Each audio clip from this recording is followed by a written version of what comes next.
And then there were two, well, three if you count Tulsi Gabbard, but that's beside the point. Elizabeth Warren has recently dropped out of the presidential election, which leaves Bernie Sanders and Joe Biden for dueling it out for the Democratic nomination.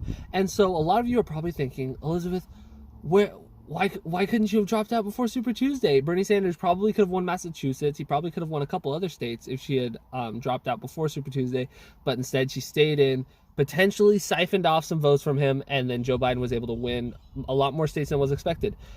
And so the only kind of criticism I have to do with that line of thinking is you got to think about if the roles were reversed. And if Bernie Sanders was in Elizabeth Warren's situation, I would want him to stay in as long as possible. I would want him to stay in absolutely as long as possible. Even if he didn't get the nomination, I would hope that he runs as an independent, and I would support him as an independent. I firmly believe that you should vote for who you think is the best candidate, full stop. I am not a fan of strategic voting in any way.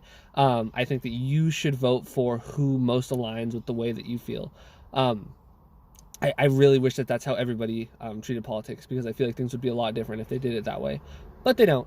And so I just gotta say, we shouldn't criticize Elizabeth Warren too much for staying in the race. It is,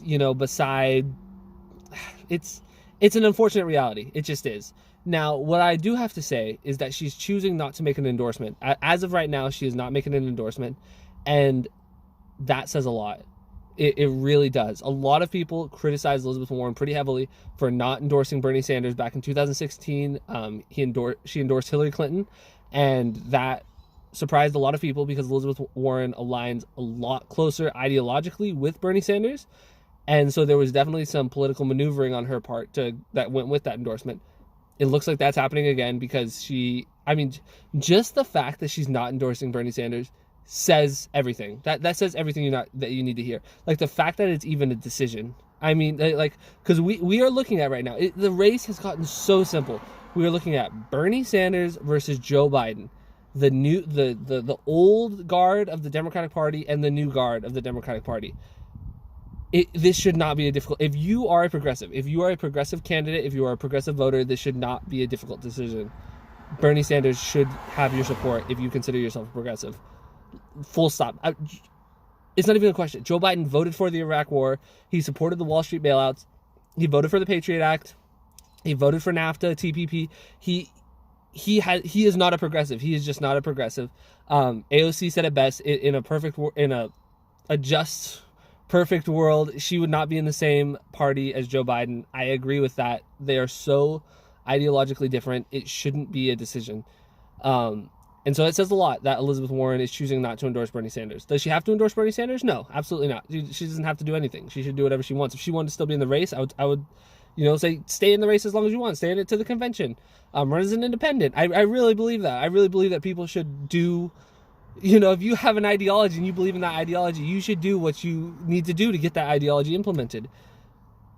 But I'm not going to ignore the fact that she's not endorsing Bernie Sanders. That does say a lot. That really does say a lot about where her loyalties kind of lie. Where her political she's making a political calculation.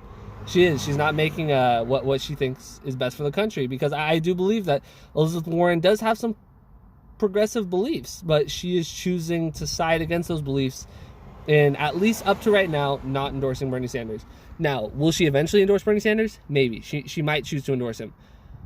But just the fact that it's a decision, that it is something that she's choosing, she is actively choosing not to endorse anybody right now. As soon as she dropped out, she knew that was the question that was going to be asked.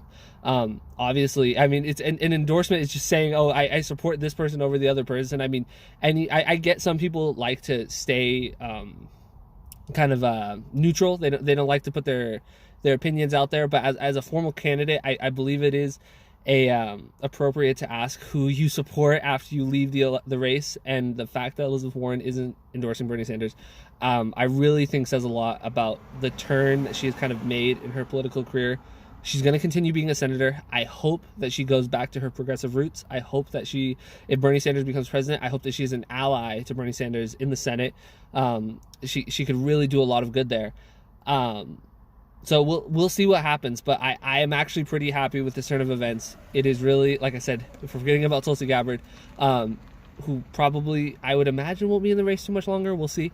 But we have the old guard versus the new guard, the old wave versus the new wave, Joe Biden versus Bernie Sanders. As a Bernie supporter, this is what we want. We want this dichotomy. We want people to be choosing between these two ideologies, because I really believe that we will win if this is the choice that people have to make. So this is a very exciting turn of events. If you disagreed with anything I said in this video, make sure to leave a comment below.